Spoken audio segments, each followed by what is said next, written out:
Alhamdulillah nasta'inuhu wa nastaghfiruh wa na'udzu billahi min shururi anfusina wa min sayyiati a'malina may yahdihillahu fala mudhillalah wa may yudlilhu fala hadiyalah. Asyhadu an la ilaha illallah wahdahu la syarikalah wa asyhadu anna Muhammadan abduhu wa rasuluh la nabiyya ba'dah. Allahumma salli wa sallim wa barik ala sayyidina Muhammad wa ala alihi wa sahbihi wa mawalah, amma ba'd. Faya ayyuhal muslimun, usikum wa nafsi bitaqwallahi faqad fazal muttaqun. Qala Allah Ta'ala fi kitabihil karim, na'udzu billahi minasy syaithanir rajim. Ya ayyuhalladzina amanu taqullaha haqqa tuqatih wa la tamutunna illa wa antum muslimun.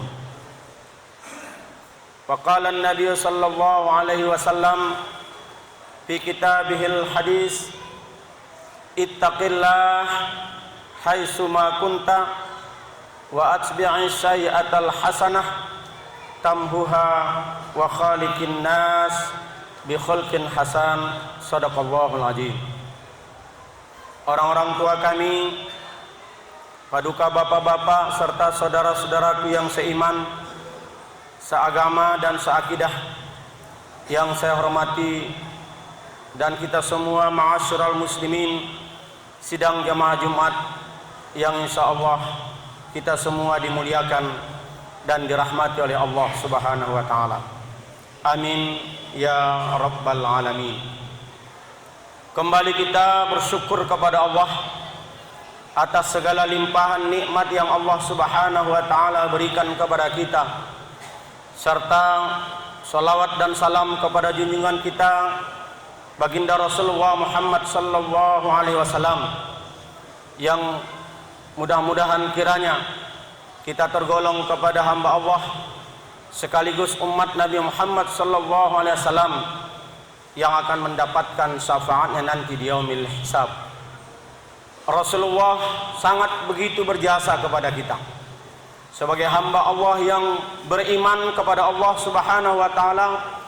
Rasul adalah pahlawan kita, karena ajaran Rasulullah semangat kita mengusir para penjajah-penjajah negeri ini dengan teriakan gema takbir Allahu Akbar. Kita mengenal teriakan takbir itu tak lain dan tak bukan karena ajaran yang dibawa oleh Rasulullah sallallahu alaihi wasallam.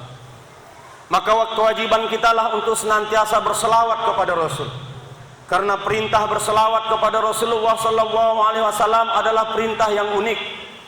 Kenapa khatib mengatakan unik? Banyak di dalam Al-Quran Allah hanya memerintahkan kepada hamba Allah yang beriman untuk melaksanakan satu ibadah, apakah itu salat, puasa, zakat dan sebagainya. Namun Allah tidak pernah menceritakan kalau Allah sendiri pun melaksanakan ibadah itu. Tapi khusus untuk ibadah salawat kepada Rasulullah sallallahu alaihi wasallam, Allah sebelum memerintahkan kepada hamba Allah yang beriman, Allah memberitahu dulu, innallaha wa malaikatahu yusalluna 'alan nabi. Sungguh Allah mengatakan di dalam ayat ini, aku Allah, kata Allah, dan para malaikat berselawat kepada Nabi. Dia menceritakan bahwa Rasul saja diagungkan oleh Allah. Itulah makanya Rasulullah Muhammad kita gelar dengan Habib Allah, kekasih Allah Subhanahu wa taala. Karena Rasulullah Muhammad adalah kekasih Allah, maka Allah pun berselawat dan para malaikat berselawat. Barulah Rasulullah SAW, barulah Allah Subhanahu wa taala memerintahkan kepada hamba-hamba yang beriman, ya ayyuhallazina amanu sallu alaihi wa sallimu taslima. Diperintahkan kepada kita orang-orang yang beriman juga berselawat kepada Rasulullah. Maka bentuk salawat kita kepada Rasul tidak hanya ucapan lisan, sallu alaihi atau Allahumma sallu alaihi, tapi setidaknya mencintai Rasulullah sallallahu alaihi wasallam. Bukti kecintaan kita kepada Rasulullah sallallahu alaihi wasallam, setidaknya kewajiban kita kepada Rasul adalah pertama, al-ittiba'. Kita harus mengikuti beliau. Walaupun beliau hari ini tidak ada lagi di dunia ini, tetapi betapa qudwahnya, ikutan teladan dan perbuatan, perkataan serta perilaku serta syuur apa yang Rasulullah buat adalah merupakan sebuah qudwatun hasanah, teladan yang harus kita contoh, dan ini harus hidup bagi hamba-hamba Allah yang beriman sampai hari kiamat. Maka tugas kita tidak boleh menyepelekan Rasulullah Muhammad sallallahu alaihi wasallam. Berupayalah untuk terus mengikuti Rasulullah. Jangan ada di antara orang-orang yang beriman kepada Allah dan beriman kepada Rasul, di lisannya mengatakan bahwa itu zaman Nabi tak terikuti. Sungguh zaman sekaranglah yang tak bisa diikuti. Apa yang dibawa Rasulullah SAW begitu sangat bisa diikuti. Tunjukkan kepada kita semua apa yang tidak bisa kita ikuti di zaman Rasulullah. Bahkan zaman sekarang inilah yang paling banyak adat-adat, aturan yang susah untuk kita ikuti. Yang kedua, kewajiban kita kepada Rasulullah sallallahu alaihi wasallam adalah at-ta'ah. Kita harus mentaati beliau. Karena ini perintah Allah. Bukti cinta kita kepada Allah tidak bisa hanya sebatas cinta kepada Allah tanpa mentaati dan mengikuti Rasulullah. Ini jelas Allah katakan di dalam Al-Quran. Allah firmankan kepada Rasul agar Rasul menjawab, "Qul in kuntum tuhibbunallah." Katakan, hai Muhammad, kepada umatmu, kalau mereka mencintai aku, kata Allah, fattabi'uni, ikuti kau, ikuti Rasulullah sallallahu alaihi wasallam. Bukti kecintaan mahabbatullah kita kepada Rasulullah sallallahu alaihi wasallam haruslah ditunjukkan bagaimana tingkat mahabbatur Rasul. Kenapa kita mengagungkan Rasulullah sallallahu alaihi wasallam? Karena Rasul itu adalah Habib Allah, kekasih Allah. Wajarlah karena dia kekasih Allah Subhanahu wa taala, maka dia adalah makhluk yang maksum. Salahnya tak dianggap salah, dosanya tak dianggap dosa. Maka tidak ada boleh satupun di antara hamba-hamba Allah yang beriman menyepelekan Rasulullah, membandingkan Rasul dengan tokoh-tokoh yang lain. Allah yang katakan, "Qul in kuntum tuhibbunallah." Katakan, hai Muhammad, apabila mereka mencintai Allah, fattabi'uni, ikutilah Rasulullah sallallahu alaihi wasallam. Ma'asyiral muslimin, sidang jamaah Jumat yang dirahmati Allah. Itulah kenapa kita tidak boleh mempercayai ramalan-ramalan orang selain Rasulullah. Karena setiap ramalan orang untuk masa depan, apabila kita percayai, maka kita adalah syirik, dan syirik adalah dosa besar. Tetapi kalau Rasulullah sallallahu alaihi wasallam memberikan ramalan, pasti ramalan itu benar. Maka tidak boleh kita mempercayai orang pintar yang katanya bisa meramal. Sesungguhnya orang pintar yang bisa meramal itu pintar, karena yang mempercayainya adalah orang-orang yang bodoh. Ma'asyiral muslimin, dalam khutbah yang singkat ini, Rasulullah sallallahu alaihi wasallam pernah bersabda dalam sebuah hadis, "Innahu, bahwasanya sayati 'alan nasi zaman, akan datang di tengah-tengah manusia pada suatu zaman, yakunus salam fihi lil ma'rifah." Mereka hanya mengucapkan salam kepada orang-orang yang dikenalnya saja. Inilah yang menjadi isi khutbah kita pada kesempatan ini, ma'asyiral muslimin yang dirahmati Allah Subhanahu wa taala. Apakah ramalan ini sudah betul-betul terjadi atau tidak? Kitalah yang bisa menjawab dan kita yang merasakan. Bahwasanya Rasulullah mengatakan bahwasanya di akhir zaman nanti di tengah-tengah manusia orang hanya memberikan salam kepada orang yang dikenalnya saja. Bahkan dalam sebuah hadis yang diriwayatkan oleh Bukhari, Muslim, di dalam kitab Fathul Bari dijelaskan, min asratas sa'ah ayyamurra ar-rajulu bil masjid la yusalli bihi wa alla yusallima illa ala man ya'rifah. Di antara tanda-tanda dekatnya hari kiamat adalah seseorang melewati masjid yang tidak pernah dia sholat di sana, tapi dia hanya mengucapkan salam kepada orang-orang yang dikenalnya saja. Contoh kasus misalnya kalau kita lagi melakukan safar atau menjadi seorang musafir dari sini ke Medan, biasanya kita singgah di Masjid 50. Biasanya kita sangat susah untuk mengucapkan salam kepada hamba-hamba Allah yang bisa jadi tidak kita kenal secara fisik. Orang-orang yang jualan di pekarangan masjid itu pastilah muslim. Orang-orang yang duduk di teras itu pastilah muslim. Apakah kita sanggup mengucapkan Assalamualaikum warahmatullahi wabarakatuh kepada orang ini? Jemaah yang dirahmati Allah, kadang-kadang kita pun tidak menjawab salam orang yang memberikan salam kepada kita padahal kita tidak kenal dia. Bahkan kita heran, siapa yang memberikan salam ini karena kita tidak tanda. Atau juga kita memberikan salam kepada orang yang tidak kita kenal, pastilah dia tidak menjawab karena dia merasa aneh bahwa yang memberikan salam ini sesuatu yang tak dikenalnya. Ma'asyiral muslimin sidang jamaah Jumat yang dirahmati Allah, padahal menyebarkan salam, memberikan salam ini banyak kebaikan-kebaikannya. Salah satunya menyebarkan salam adalah merupakan salah satu syarat menjadi hamba Allah yang beriman, dan hamba Allah berimanlah menjadi syarat untuk bisa masuk ke dalam surga. Rasulullah SAW menggambarkan dalam sebuah hadis, la tadkhulul jannah, tidak masuk surga kalian hatta tu'minu, sebelum kalian beriman, wala tu'minu, dan kalian belum dikatakan beriman hatta tahabbu, sebelum kalian saling mencintai. Lalu kata Rasulullah, afala adullukum ala syai'in idza fa'altumuh fahabbtum tahabbtum, apakah kamu mau aku tunjukkan satu asur, perilaku, budaya, tren, style, adat yang apabila pekerjaan ini kalian budayakan menjadi perilaku sehari-hari kalian, maka kata Rasulullah kamu akan melahirkan rasa saling cinta dan mencintai. Apalah itu kegiatan itu kata Rasulullah? Absus salama bainakum, sebarkan salam di antara kamu. Ternyata salah satu kebaikan dalam menyebarkan salam adalah syarat tanda kita beriman kepada Allah Subhanahu wa taala, dan inilah bukti tanda kita saling cinta dan mencintai, karena sesungguhnya cinta adalah anugerah dan bagi manusia fitrahnya untuk dicintai dan juga mencintai. Ma'asyiral muslimin sidang jamaah Jumat yang dirahmati Allah. Yang kedua, kebaikan salam ini adalah merupakan sebuah kebaikan setara dengan memberikan makan orang yang memerlukan. Ketika Rasulullah datangi seorang sahabat lalu bertanya, ayyul islami khair, beritahu aku perbuatan Islam yang paling baik. Maka kata Rasulullah, qala tud'imut ta'am, berilah makan kepada orang yang membutuhkan, wa taqra'us salama ala man arabta wa ala man lam ta'rif, dan sebarkanlah salam bagi orang yang engkau kenal maupun yang tidak engkau kenal. Berdasarkan hadis ini berarti memberikan salam kepada orang yang kita kenal maupun tidak kita kenal setara kebaikannya dengan memberi makan orang yang membutuhkan.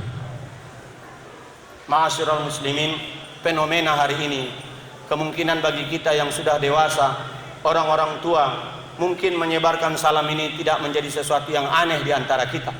Baik di jalan, di pasar, dimanapun pastilah kita memberikan salam, tetapi khusus bagi yang kita kenal. Tapi bagaimana dengan kondisi anak-anak milenial kita hari ini? Anak-anak kita, apakah mereka terbiasa masuk ke dalam rumah kita mengucapkan salam? Masuk ke kamar ayah ibunya memberikan salam? Sesama mereka kalau jumpa di jalan, di pasar, atau sedang bermain bola pun memberikan salam di antara mereka? Ini yang langka hari ini. Maka saling di antara kita seolah-olah sudah tercabut keberkahan cinta antara sesama mukmin. Padahal sesama mukmin itu adalah bersaudara. Innamal mu'minuna ikhwah. Jemaah Jumat yang dirahmati Allah, berikutnya kebaikan menyebarkan salam ini. Salam itu adalah merupakan sebuah doa, bukan hanya sekedar ucapan-ucapan biasa. Kalau kita lengkap menyampaikannya, Assalamualaikum warahmatullahi wabarakatuh, maka sesungguhnya di dalam makna salam itu ada doa keselamatan, ada doa agar mendapatkan rahmat dan kasih sayang dari Allah, ada rahmat agar kita mendapatkan keberkahan dari Allah Subhanahu wa taala. Maka kewajiban kita mempopulerkan salam ini. Jangan lagi mempopulerkan salam-salam yang bukan datang dari ajaran kita. Jangan lagi kita hafal dengan memaksakan diri untuk menghafal salam-salam yang bukan datang dari kita dalam rangka untuk bertoleransi. Cukuplah toleransi itu, lakum dinukum waliyadin. Ada orang yang di luar agama kita mengucapkan salam menurut versi akidahnya, silakan kita dengarkan. Tetapi apabila kita juga ingin mengucapkan salam dengan versi ibadah kita, mereka tidak boleh protes.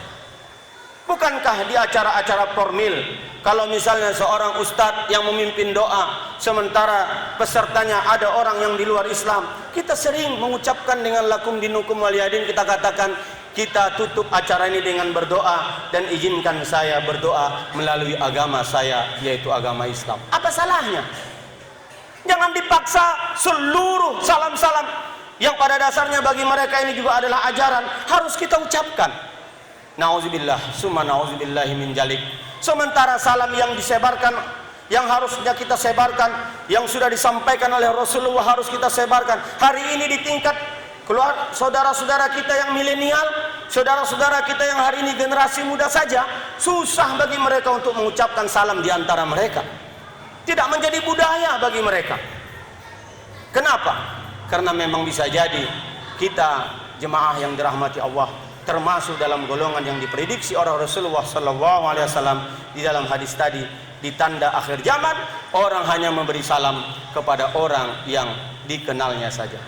Memang tidak ada korelasi dalil menyebarkan salam dengan kenapa kita menutup sholat kita dengan ucapan salam ke kanan dan salam ke kiri.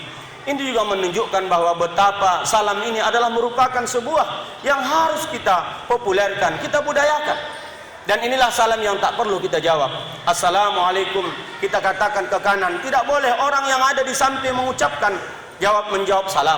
Begitu juga kenapa sampai kita bukan hanya disuruh oleh Allah menyebarkan salam kepada orang yang masih ada ruh di dalam jasadnya.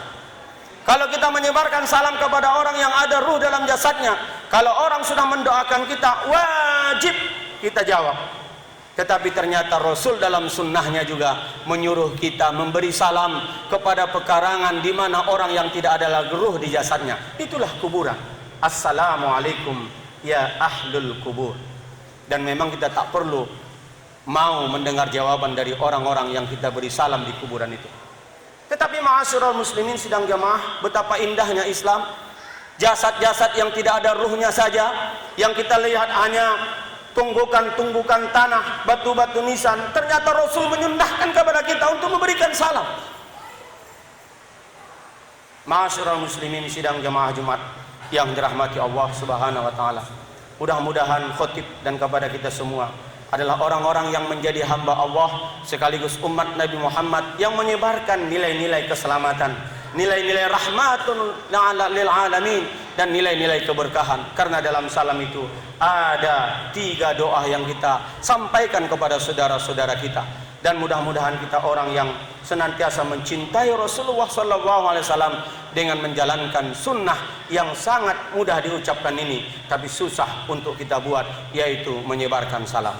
Namun jemaah yang dirahmati Allah, jangan juga ada di antara kita yang merasa bid'ah ketika habis salat dan di luar salat kita memberikan salam di dalam masjid, apalagi salam-salaman.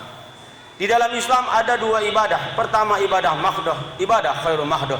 Ibadah mahdoh adalah ibadah yang sudah tertentu kaifiatnya, waktu dan tempatnya. Ini tidak boleh ditambah dan dikurangi. Apabila ditambahi dan dikurangi, maka itulah yang disebut dengan bid'ah ad-dalalah. Contohnya, di dalam sholat sudah tentu gerakannya. Jangan lagi ditambahi ketika sholat kita memberikan salam ke kanan ke kiri, memberikan salam berjabatan tangan. Itu baru namanya bid'ah. Tapi setelah kita menutup sholat kita dengan salam dan di luar sholat kita berjabatan tangan di masjid, apa salahnya? Karena fitnah di akhir zaman ini kita masing-masing berbeda partai, berbeda organisasi, berbeda guru, berbeda harakatut dakwah, gerakan-gerakan dakwah yang membuat inilah kadang-kadang kita saling mencibir, saling mencela, saling berbeda pendapat. Maka cukuplah masjid menjadi tempat kita bersatu. Siapapun dia partainya, apapun gerakan dakwahnya, siapapun gurunya, bagaimana sistem pengajiannya, ketika dia berada di masjid, kita lihat ke kiri dan kita kanan setelah salat, ternyata itu adalah saudara kita mukmin. Apa salahnya kita rangkul dia dengan berjabatan tangan? Inilah ibadah khairu mahdoh. yang mungkin tak pernah dilakukan Rasulullah, tapi ini tidak melanggar syariat dan juga tidak ada membawa mudarat, tetapi malah mendatangkan manfaat untuk menyatukan hati kita, ta'liful qulub.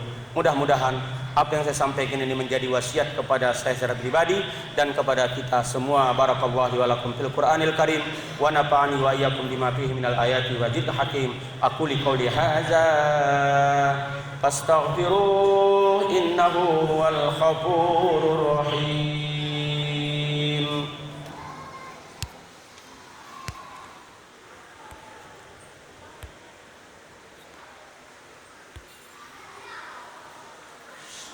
Alhamdulillahilladzi arsala rasulahu bil huda wa dinil haqq liyuzhirahu 'alad dini kullih wa kafa billahi shahida. Asyhadu an la ilaha illallah wahdahu la syarikalah wa asyhadu anna Muhammadan 'abduhu wa rasuluh. Allahumma salli wa sallim ala sayyidina Muhammad wa ala alihi wa ashabihi ajma'in. Fa ya ibadallah ittaqullah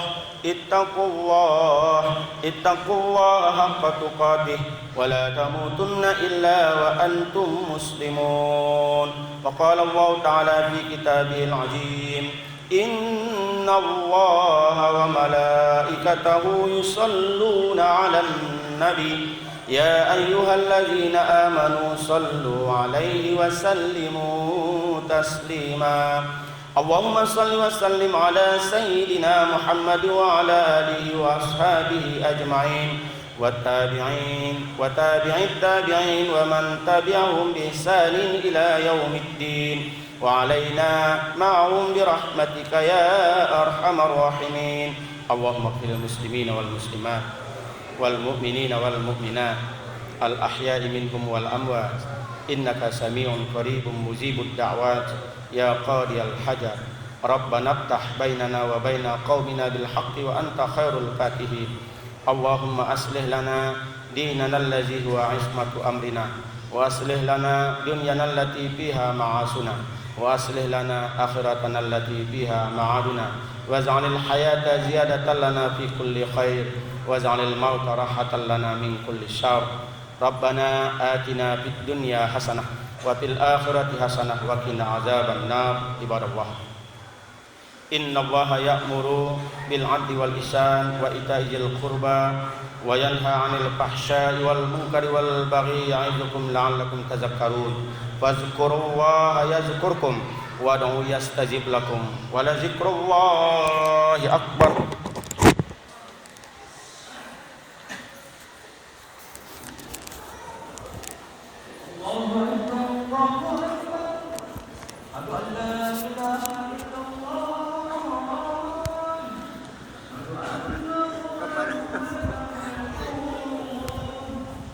Allahu